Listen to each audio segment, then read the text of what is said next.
5 وقت کی نماز یہ میرے نبی کی آنکھوں کی ٹھنڈک ہے، 5 وقت کی نماز اس امت کی شان پہچان ہے۔ اور اللہ تعالیٰ نے پہلی امتوں پر اتنی بڑی مشقت ڈالی کہ ان کی نماز مسجد کے علاوہ کہیں نہیں ہوتی تھی، مسجد میں ہی ہوتی تھی۔ ہمارے لیے کتنی آسانی کر دی، جاب میں ہے مصلی بچھا نماز پڑھ، چلو مصلی بھی کوئی نہیں، زمین دیکھ اس پر کوئی گندگی تو کوئی نہیں ہے، بس زمین بھی تیرے لیے پاک ہے، چل نماز پڑھ۔ اور آسانی کر دی، پانی کوئی نہیں ہے، کوئی بات نہیں، مٹی میں ہاتھ مار، منہ پہ مل، پھر ایک ہاتھ مار، یوں کر، چل نماز پڑھ، میں تیری قبول کروں گا۔ یہ کسی امت کے ساتھ یہ نہیں ہوا، انہیں وضو ہی کرنا تھا چاہے پانی 50 میل پر موجود ہو۔ اور ہمارے لیے پانی کوئی نہیں ہے، چلو تیمم، مٹی میں ہاتھ ہمارا یوں کیا، پھر ہاتھ ہمارا ایک یوں کیا، ایک یوں کیا، چل بھائی اللہ اکبر قبول۔ عمار بن یاسر رضی اللہ تعالیٰ عنہ سفر میں تھے، ان کو نہانے کی ضرورت ہو گئی، نائٹ فال ہو گیا، تو انہوں نے سوچا کہ ویسے تو آدمی کو وضو کی ضرورت ہوتی ہے تو خالی منہ پہ ہاتھ مارا اور یوں کونیوں تک، لیکن مجھے تو غسل کی ضرورت ہے، تو خالی اس سے تو کافی نہیں ہوگا۔ تو انہوں نے کپڑے اتارے، اکیلے تھے، ریت کے اوپر کبھی یوں لیٹے، کبھی یوں لیٹے، کبھی یوں لیٹے، 3-4 دفعہ یوں اور یوں رول ہوتے ہوتے پھر انہوں نے نماز پڑھی۔ آئے اللہ کے نبی کی بارگاہ میں، یا رسول اللہ مجھے رات کو نہانے کی ضرورت پڑ گئی، تو میں نے کہا وضو کے لیے تو خالی یہ 2 دفعہ کرنا کافی ہے، تو یہ تو نہانا تھا، تو میں تو ریت میں خوب رول ہوتا رہا۔ میرے نبی نے انما یکفیک ضربتان، ارے سیدھے بندے عمار، اس کے لیے بھی اتنا ہی کافی تھا کہ تو یوں کرتا اور یوں کرتا اور تو پاک ہو جاتا۔ اللہ نے اس نبی کے طفیل، اس محبوب مصطفیٰ صلی اللہ علیہ وسلم کے طفیل، اللہ نے کیا کیا سہولتیں اور آسانیاں ہمیں عطا فرمائی۔ پھر نماز 4 کی 2 رکعت کر دی کہ بھئی تم مسافر ہو 2 پڑھو، روزے میں سفر میں روزہ معاف کر دیا، بعد میں رکھ لینا، بعد میں رکھ لینا، قضا کرنے کا حکم، بالکل چھوڑنے کا نہیں۔ اور کہا کہ بھائی مریض ہو چھوڑ دو، مسافر ہو چھوڑ دو، اور نماز 2 رکعت کر دو، سنتیں چھوڑ دو۔ ابن عمر رضی اللہ تعالیٰ عنہ بیٹھے تھے تو انہوں نے 2 رکعت پڑھ کے بیٹھ گئے، تو ان کے خادم نے کہا سنتیں نفل نہیں پڑھو گے؟ کہا اگر پڑھنا تو 4 فرض پڑھتا میں، میرے اللہ نے معافی دے دی تو میں کیوں پڑھوں؟ میرے نبی نے سفر میں سنتیں نہیں پڑھی کبھی، اپنی امت کو سہولت دینے، فجر کی سنتیں 2 پڑھتے تھے، اس کے علاوہ سنتیں نہیں پڑھی تاکہ میری امت کو سہولت ہو، آسانی ہو۔ ایک دفعہ بارش ہو رہی تھی اور کوئی جگہ نہیں تھی نماز پڑھنے کے لیے، تو آپ نے اپنی اونٹنی کو آگے کیا اور اس پر بیٹھ گئے، بیٹھے ہی تھے، پیچھے صحابہ نے اونٹنیوں پر ہی صفیں بنائیں، اور یہ نماز اونٹنی پہ بیٹھ کر ادا کی گئی۔ بارش کے اندر نماز اونٹنی کے اوپر نماز بھی ہو گئی، رکوع بھی ہو گیا، سجدہ بھی ہو گیا، سلام بھی ہو گیا۔ پہلی امتوں کے لیے نہیں تھا، سجدہ ہی کرنا پڑے گا۔ یہ اللہ کے محبوب مصطفیٰ صلی اللہ تعالی علیہ وسلم کی طفیل، میرے اللہ نے ہم پہ فضل و احسان کیا، تو میرے نبی کی زندگی میں عبادات میں نماز سب سے اعلیٰ نظر آتی ہے، سب سے نمایاں نظر آتی ہے۔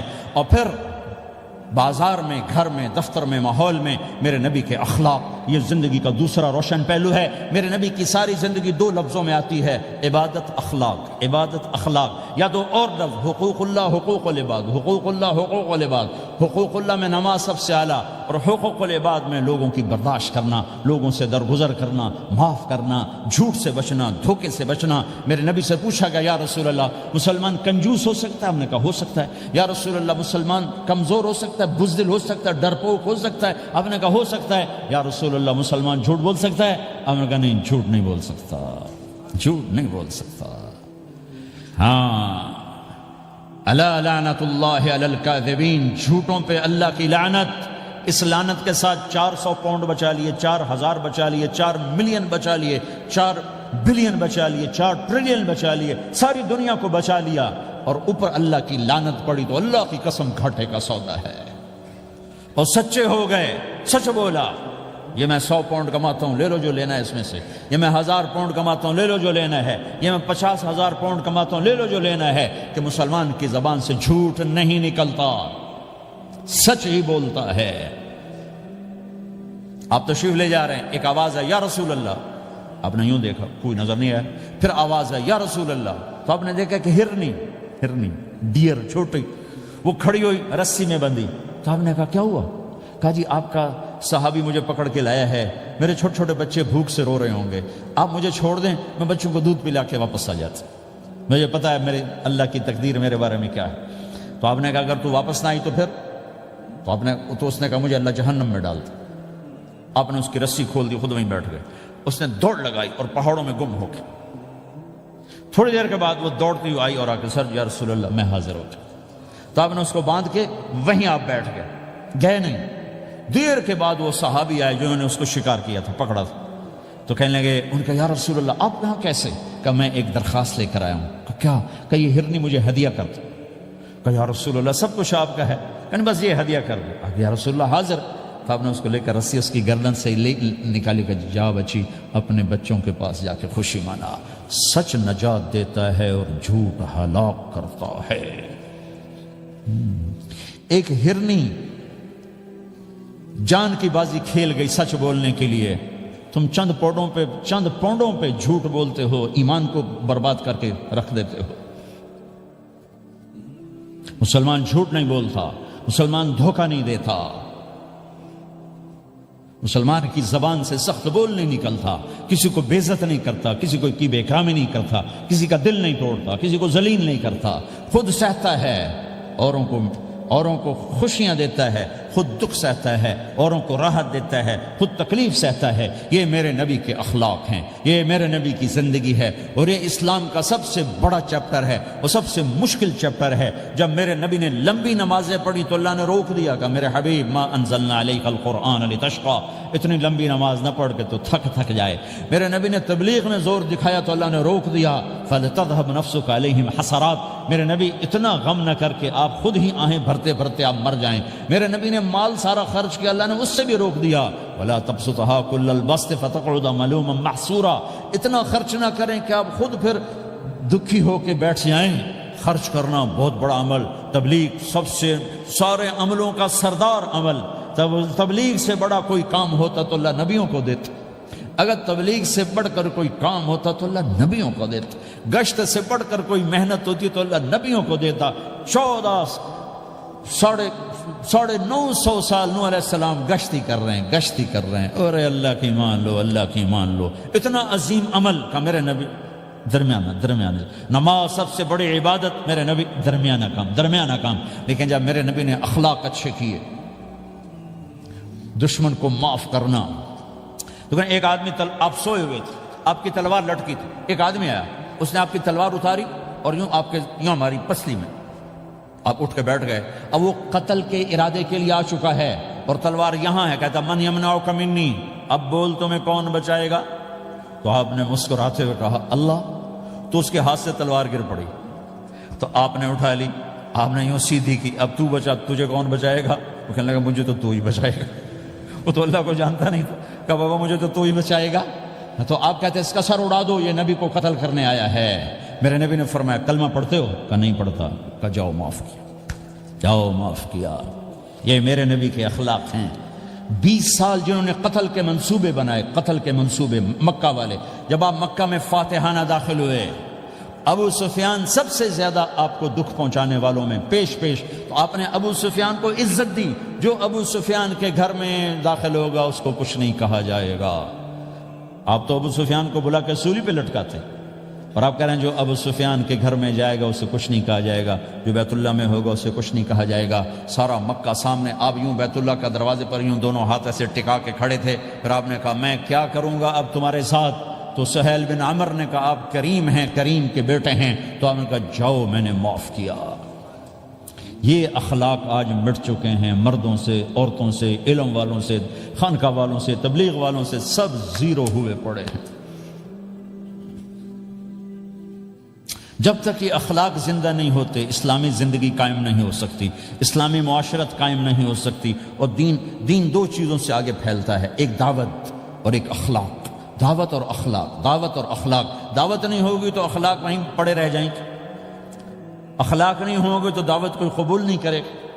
میرے نبی نے کتنے معجزے دکھائے مکے میں، نہیں کلمہ پڑھا۔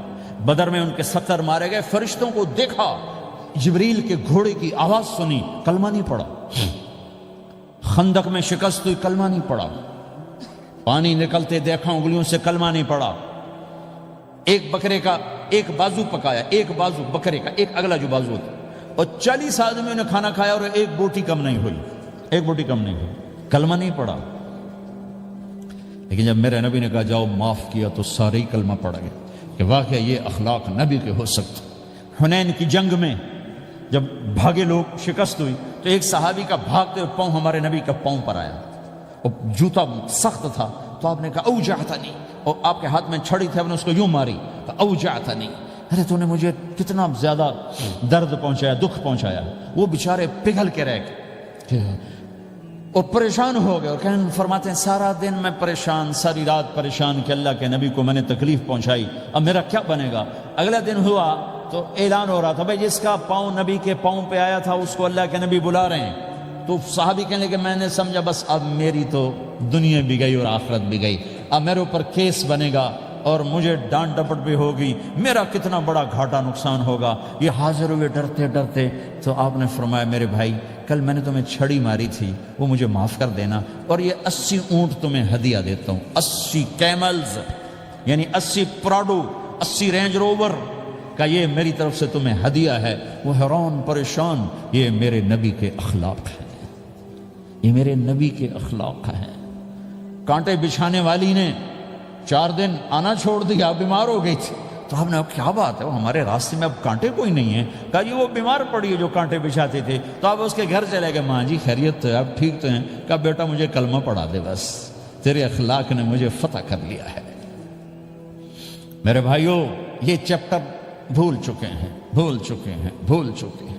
جب تک یہ چیپٹر زندہ نہیں ہوگا زندگی اسلامی نہیں بنے گی، معاشرہ اسلامی نہیں بنے گا، اور آگے قوموں کے لیے اسلام کا دروازہ نہیں کھلے گا۔ ہمیں معاف کرنا آتا ہو، ہمیں گالی دینے والے کو دعا دینا آتا ہو، غیبت کرنے والے کی تعریف آتی ہو، اور غیبت کرنے سے، غیبت سننے سے اپنے آپ کو ایسے بچاؤ جیسے زہر سے بچاتے ہو، جیسے آگ سے بچاتے ہو۔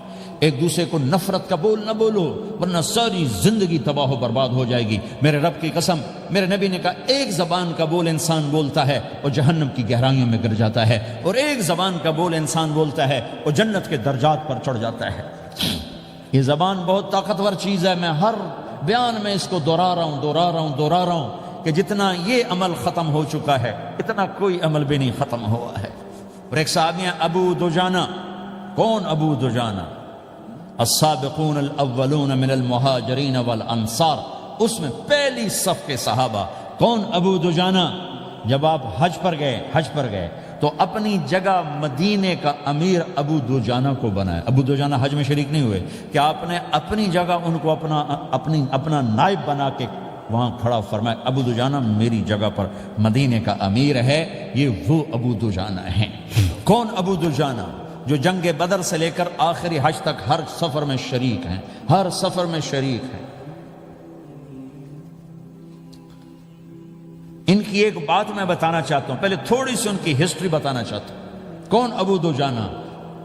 احد کی جنگ میں آپ نے تلوار اٹھائی، کہا اس تلوار کو کون لے گا؟ کئی صحابہ کھڑے ہو گئے۔ آپ نے کہا اس تلوار کا حق کون ادا کرے گا؟ سارے بیٹھ گئے، 3 آدمی کھڑے رہے، ایک زبیر بن عوام، ایک عمر بن خطاب، ایک ابو دجانہ۔ ان کا نام ہے سماک بن خرشنہ، سماک بن خرشنہ ان کا نام ابو دجانہ سے مشہور ہے۔ تو آپ نے تلوار نہ عمر کو دی، نہ زبیر کو دی، ابو دجانہ کو دی۔ تو عمر رضی اللہ عنہ نے تو محسوس نہیں کیا، حضرت زبیر نے محسوس کیا کہ اس کو کیوں دی، مجھے کیوں نہیں دی؟ میں مہاجرین میں سے ہوں، میں پھوپھی کا بیٹا ہوں، میں اس سے دلیری میں کم نہیں ہوں۔ بلکہ حضرت زبیر کی دلیری کی تو دھک تھی، جدھر سلوار چلتی تھی کاٹتی چلی جاتی تھی، کہنے کہ میں دیکھوں گا یہ کیا کرتا ہے۔ تو ابو دجانہ کے پیچھے پیچھے زبیر ہو لیے۔ تو ابو دجانہ نے جو حملہ کیا تو 3000 کا لشکر تھا، اس کو چیر کے پار نکل کے، پورے لشکر کو کاٹ کے پار نکل کے، اور آگے عورتیں کھڑی تھیں جو مکے کے لشکر کو تیار کر رہی تھیں۔ نحن بنات طارقی نمشی علی النمارقی مشی القتل بوارقی المسک فی المخالقی المسک فی المفارقی والدر فی المخالقی ان تقبلوا نعانقی وتدبروا نفارقی فراق غیر وامقی، یہ گانا گا رہی تھیں اور ان کو تیار کر رہی تھیں۔ تو جب ابو دجانہ کی تلوار نظر آئی تو سب بھاگی، ہندا پکڑی گئی، تو آپ نے یوں اپنی تلوار ہندا کے سر پر رکھی، انہوں نے چیخ ماری، تلوار ہٹا لی۔ تو زبیر پیچھے پیچھے کہ کیا کیا ہے؟ جنگ میں اگر کوئی عورت حصہ لے اسے مارنا جائز ہے، ویسے جائز نہیں ہے، عورت کو، بچے کو، بوڑھے کو ہاتھ لگانا جائز نہیں ہے۔ تو انہوں نے کہا تلوار کیوں نہیں چلائی؟ کہا میرے محبوب کی تلوار ہے، عورت کے خون سے رنگین کر کے اس کی شان نہیں گھٹانا چاہتا، یہ میرے نبی کی تلوار۔ پھر واپس ہوئے، پھر اٹیک کیا اور پھر مجمع کو چیر دیا۔ سامنے ایک آدمی آ رہا تھا ہاتھی کی طرح، اتنا لمبا موٹا تازہ، تو زبیر کہنے لگے میرے جی میں آیا کبھی اس کی ٹکر ہونا پھر میں دیکھوں ابو دجانہ کیا چیز ہے۔ تو اللہ کا کرنا ایسا ہوا ابو دجانہ دونوں آمنے سامنے ہو گئے، تو وہ ایسے شاہ سوار تھے کہ دونوں طرف کے لشکر ذرا تھم گئے اور وہ دونوں بھڑ گئے۔ ابو دجانہ کے اپنے جوہر، اس پہلوان کے اپنے جوہر، غبار اٹھا، مٹی اٹھی، اور اس کی اپنی طاقت، ان کی اپنی طاقت، انہوں نے ابو دجانہ کو اس نے زخمی کر دیا۔ ابو دجانہ نے جو جوش میں آ کے ماری تلوار، اس کو لگی یہاں، تو اتنی طاقت سے لگی کہ اس کے نیچے اتر کر 2 ٹکڑوں میں تقسیم کر دی۔ یوں ماری، تو ایک حصہ ادھر ایک حصہ، پھر یوں دیکھا اور اپنے چہرے سے لوہے کی ٹوپی اتاری، وما ترى انا ابو دجانہ، کیا دیکھ رہے ہو؟ میں ہوں ابو دجانہ، تلوار صحیح لی ہے میں نے، غلط نہیں لی۔ یہ ابو دجانہ ہیں۔ اور جب شکست ہو گئی احد کی جنگ میں، اور پھر 10-12 آدمیوں نے آپ کو گھیرے میں لیا ہوا تھا، ان میں ایک ابو بکر تھے، عمر تھے، علی تھے، طلحہ تھے، زبیر تھے، سعد بن ابی وقاص تھے، اور سہل بن حنیف تھے، عبادہ قتادہ بن نعمان تھے، اور ابو دجانہ تھے رضی اللہ تعالی عنہم۔ ان میں سے ایک ابو دجانہ بھی تھے، اور یمامہ کی جنگ میں ابو دجانہ شہید ہوئے، یمامہ کی جنگ میں شہید ہوئے۔ یہ ابو دجانہ کی تھوڑی سی سیرت آپ کے سامنے آئی ہے۔ اس کے بعد اب آپ ان کے قول کو سنو تاکہ اس کا وزن آپ کے سامنے آئے۔ یہ بدر کے شریک ہیں، اللہ کے نبی نے کہا بدر کا صحابی جو مرضی کرے بخشا گیا۔ یہ صلح حدیبیہ کے شریک ہیں، اللہ نے قرآن میں کہا لقد رضی اللہ، میں ان سے راضی ہو گیا۔ یہ صحابی ہیں، اللہ نے کہا کلا وعد اللہ الحسنی، اے میرا نبی تیرے ہر صحابی کے لیے جنت کا وعدہ ہے۔ اور اب یہ کیا کہتے ہیں؟ یہ کیا کہتے ہیں؟ لوگو ان ارجع عملی عند، لوگو میرے پاس، ابو دجانہ میرے پاس بخشش کا سب سے بڑا عمل جانتے ہو کیا ہے؟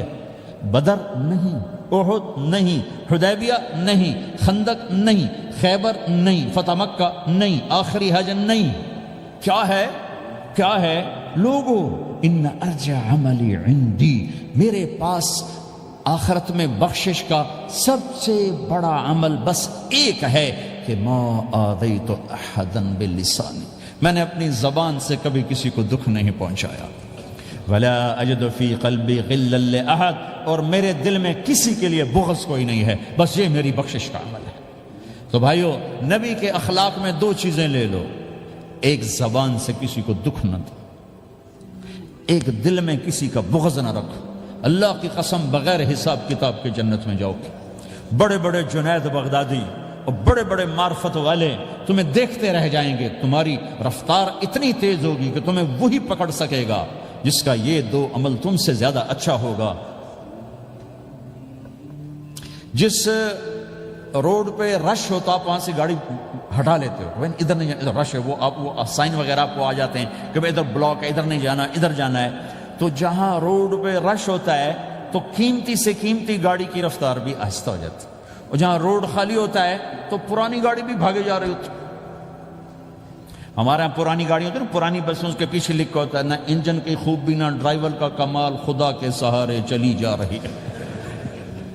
اور جس کے پاس ایسی گاڑی ہو، نہ انجن کی خوبی نہ ڈرائیور کا کمال، تو اگر اس کو روڈ خالی مل جائے تو وہ تو مرسیڈیز والے سے پہلے پہنچے گا، رینج روور والے سے پہلے پہنچے گا، بینٹلی والے سے پہلے پہنچے گا، رولز رائس والے سے پہلے پہنچے گا، جو وہ تو پھنسی کھڑی اور اس کا روڈ ہی خالی ہے۔ تو میرے بھائیو، یہ میں ایک مثال دیتا ہوں، عبادات کی روڈ پہ بہت رش ہے، نمازی بے شمار ہیں، روزے دار بے شمار ہیں، عمرے والے بے شمار ہیں، حج والے بے شمار ہیں، اور تہجد گزار بے شمار ہیں، علماء بے شمار ہیں، حافظ بے شمار ہیں، ذکر والے بے شمار ہیں، بہت رش ہے، تبلیغ والے بے شمار ہیں، لیکن جو اخلاق والا روڈ ہے نا، یہ خالی پڑا ہے۔ اس پہ موٹر زوکی پہ چڑھ کے آ جاؤ تو سب سے آگے نکل جاؤ، سائیکل پہ چڑھ کے آ جاؤ تو سب سے آگے نکل جاؤ، کہ روڈ ہی خالی ہے، اخلاق کا روڈ خالی ہے۔